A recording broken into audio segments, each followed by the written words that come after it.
I don't even know what my YouTube recommendations get up to when I'm sleeping. One minute I'm passed out like learning some shit about like music, history, and culture, and then the next minute I'm waking up to some Stardew Valley gameplay. Like, what the fuck? Ghosting. Once upon a time, it conjured images of haunted mansions, creaky floorboards, and maybe a Scooby-Doo villain in a rubber mask. But today, it's the art of quietly vanishing from someone's life without so much as a boo. What started as a dating faux pas has evolved into a lifestyle. A modern mantra for escaping awkward conversations, unmet expectations, or relationships we'd rather forget. Ghosting isn't just what we do anymore, it's who we are. We cut the cord, lose the signal, and dodge the obligations to respond. In a world so connected, ghosting has become the ultimate act of disconnection. But let's be honest, it's not about the courage or the confrontation, it's about dodging the obligation to respond, cutting ties before they tighten into something you don't want. Is it selfish? Maybe. Is it effective? Absolutely. So today, I present to you the 6 ways to ghost someone, because why fade away quietly when you can make it a work of art? Number 6. Ghosting at its core is an exercise in uncertainty. It asks the question, what happens when a connection begins to erode, but nobody says a word? The slow fade is not loud, it's not harsh, it's existential. It's the Schrodinger's conversation. You're both talking and not talking at the same time. The beauty of the slow fade is the subtlety. You don't end the relationship, you just let it expire. Like milk left too long in the fridge. No drama, no confrontation, just the quiet passage of time erasing someone's relevancy from your life. Deep down, we all know relationships have an expiration date. The slow fade is just our way of saying, hey, you've hit yours. So this is how you master the slow fade. Step 1, delay your replies. If you used to text back in 2 minutes, make it 2 hours, then 2 days. Think of it like stretching before a run. You're warming up for the big ghost. It's important to note, don't reply too quickly after they double text. You need to let them marinate in that did I do something wrong type guilt. Step 2, the one-word replies. Now, we will go over this in the next segment. However though, nothing says I'm here for this like a well-timed LOL, K, or my personal favorite, busy. One-word replies are perfect because they're technically polite, but emotionally vacant. Bonus points if you like their message and dip. It's the digital equivalent of shrugging and walking into the fog. Step 3. Gradual silence. Finally, stop replying altogether. Let them text into the void. If they ask, hey, are you okay? Don't answer, because you are okay. You're free now. Think of the slow fade like putting someone on airplane mode. They're still in your contacts, but they're not getting through. The slow fade isn't cruel. It's merciful. It doesn't slam the door. It leaves it open just wide enough for them to hope. And really, isn't hope the kindest lie of all? Or, maybe you're just bad at texting. Either works. Number 5. Minimalism isn't just interior design, it's a way of life. Philosophers say the less you have, the freer you are. The one-word reply follows that same logic. Strip away the clutter, the emotion, the effort. You're not just ghosting, you're practicing the fine art of digital minimalism. With every K, every LOL, every sure, you say so much by saying so little. Your words become zen, efficient, pointless. Like a fortune cookie written by a nihilist. Hey, how are you? Fine. What are you up to later? Stuff. Are you mad at me? No. See, you didn't lie, you didn't argue, you just existed. It's ghosting without the commitment to disappearing. They can't even be mad at you because technically you answered. To pull off the one-word reply, you have to start strong. Pick a word, any word, but keep it vague and devoid of personality. Sure, okay, busy, these words say I'm alive, but barely. You've heard of death by 1,000 cuts. This is ghosting by 1,000 LOLs. Text by text, you wear them down until they ghost themselves. The final phase, Emojis only. When your words become too much, it's time for emojis. But not the fun ones. Use the thumbs up, the okay hand, or the dreaded single dot. I feel like you're pulling away from me. What's going on? You. That's not just ghosting. That's psychological warfare. The one-word reply is like shouting into the void and hearing a whisper back. It's not communication, it's the suggestion of communication. It leaves the other person questioning their own sanity. And let's face it, if someone's hitting you with one-word replies, the message is clear. They're not saying much because they don't have much left to say. 4. Humans have always loved a good disappearance story. Houdini, Amelia Earhart, the last slice of pizza you swore was in the fridge. Disappearing without a trace captures the imagination. And in ghosting, you get to be that mystery, the myth, the what happened to them of someone's group chat. Here's the thing, ghosting by disappearing isn't just avoidance, it's performance art. You don't fade out, you drop off the grid entirely. No explanations, no warnings, just poof. One day, you're there, the next, you're a folklore, a campfire story for their friends.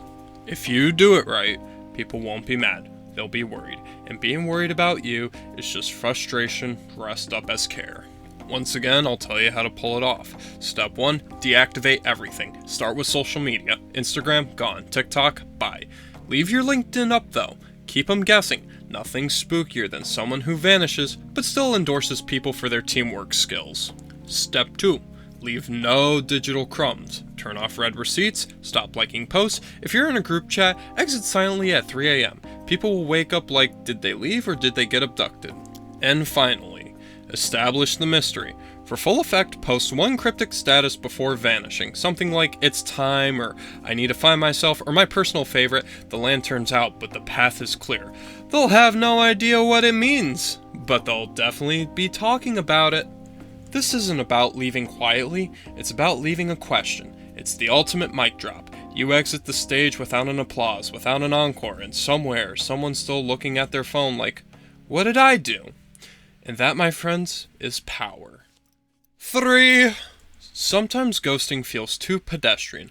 Why fade out quietly when you can leave them with the weirdest story they'll tell for years? Enter the I joined a cult excuse. This isn't just ghosting, it's the performance art. You see, you tell someone you've joined a cult, it's no longer about ghosting them, it's about you being swept away by something bigger, something bizarre. Suddenly, they're not mad, they're concerned. You didn't leave them, you left society. And that's the trick. It's hard to be angry at someone when they claim that they're busy cleansing their aura or training for the great enlightenment harvest. Plus, it's funny, and if you're gonna ghost someone, you might as well make them laugh about it later. To start, subtly throw words in, like new purpose, higher calling, or ceremony into a casual conversation. Make them question, and then refuse to answer. This is when you go full mystical. When they press you for questions, hit them with something vague but unsettling. Try, they've shown me the truth, or the Great Circle doesn't allow outside contact. This one's my personal favorite though. I'm preparing for ascension. You're not ghosting, you're transcending. Now this is when you really have to commit to the bit. If they really won't let it go, send a complete unhinged message like, I can't explain now, but the owls are watching, or you'll understand when the eclipse comes. Now you're not just a ghost, you're a legend. The I joined a cult move works because it shifts the focus from you to the absurd. You're not rejecting them, you're answering a higher and weirder calling. And really, isn't that what ghosting's about? Reminding people that sometimes the answers are beyond us? Or maybe you just didn't feel like texting back? 2. Sometimes the best way to ghost someone isn't by vanishing, it's by overloading them. The overcommitter is a genius move. You hit them with so much energy, so much enthusiasm, that they're the ones who ghost you. It's the perfect defense. You didn't disappear, they ran away. You're not the ghost, you're the poltergeist. Think about it. Conversations work because of balance. You ask a question, I answer. You tell a story, I listen. But what happens if you flood the system? If you overload the emotional circuit with too much of, you. It's like a fire hose of energy aimed at someone who only asks what's up. They'll dodge, they'll hide, they'll ghost. And you walk away guilt-free, having technically participated. It's not ghosting, it's self-defense. Now, for this one, you're gonna have to channel your mom and your mom's friend. You know, those moments where they're on the phone for like 2.5 fucking hours? The moment they text, hit them back with way too much enthusiasm. They ask how your day is, don't just say fine, write an essay. Them, hey, how was your day? You, oh my god, so good, you wouldn't believe it. I woke up at 5 a.m. to journal my dreams, then I fed my 4 cats, went to yoga, and blah blah blah blah blah blah blah blah blah. If they reply to that, they're either a saint or insane. Now, it's very important you overshare like it's an Olympic event. Drop personal, wild, unnecessary information. If they text, hey, wanna hang out? Respond with, I can't, I'm deep cleaning my shower grout while reflecting on my childhood trauma. You wouldn't get it, it's therapeutical. Now this works because enthusiasm is exhausting. People expect calm, measured responses. When you overwhelm them with energy, you become a human alarm clock they can't turn off. And really, what's more powerful than making someone think, maybe I'll text someone quieter? Congratulations, you didn't ghost, you just became way too much. And finally, for number one is my favorite. Now, sometimes when ghosting someone subtly just doesn't cut it, you need a clean break, a definitive ending, and what's more definitive than death? Now, let's be clear, I'm not talking about actual death. That would require way too much effort. I'm talking about the fake death, the nuclear option of ghosting. Now think about it. Death is the one excuse nobody questions. You don't text back because you're busy. You didn't text back because you passed on. It's tragic. The fake death isn't just avoidance, it's theater. You've ascended beyond ghosting into folklore. Your disappearance? Legendary. I'm not ghosting, I'm leaving behind a legacy. Now for this one, you have creative freedom to do whatever you want. It's like a multiple choice test, and all the answers are right. You're gone now. Basically, people will be mourning you, and you'll be fucking off somewhere under a willow tree for all I give a shit. The fake death isn't about lying, it's about storytelling. You're not ghosting them, you're ascending to the realm of myth. In their mind, you're no longer a person, you're a question, a whisper, a cautionary tale. And let's face it, sometimes it's easier to fake your own death than to say, I just don't want to hang out. But, you know, ghosting says a lot about us. Not as individuals, but as a society. Once upon a time, people said goodbye. They faced each other, awkward and honest, and said, this isn't working. But somewhere along the line, we traded honesty for convenience. A breakup became way too much, rejection became too personal, and so we ghost, we vanish. Not because we're cruel, but because it's easier to say nothing than to say something we don't want to explain. And what's the alternative? Leading people on? Texting them just enough to keep hope alive when you already checked out? That's not kindness, it's cowardice. Ghosting might be cold, but at least it's definitive in a period instead of an ellipse. These endless platforms, our phones, computers, Instagram, DMs, Discord chats, you name it. They connect us more than ever, but they've also made us unbelievably bad at communication. We don't say goodbye anymore, we just stop showing up. Maybe that's the real lesson here. If you're gonna ghost someone, at least own it. So the next time you think about ghosting someone, ask yourself, am I vanishing because I'm lazy, or because it's what needs to happen? And if you're the one being ghosted, don't take it personally. You're not being rejected, you're being freed. So, goodbye. Or maybe not, you'll never know.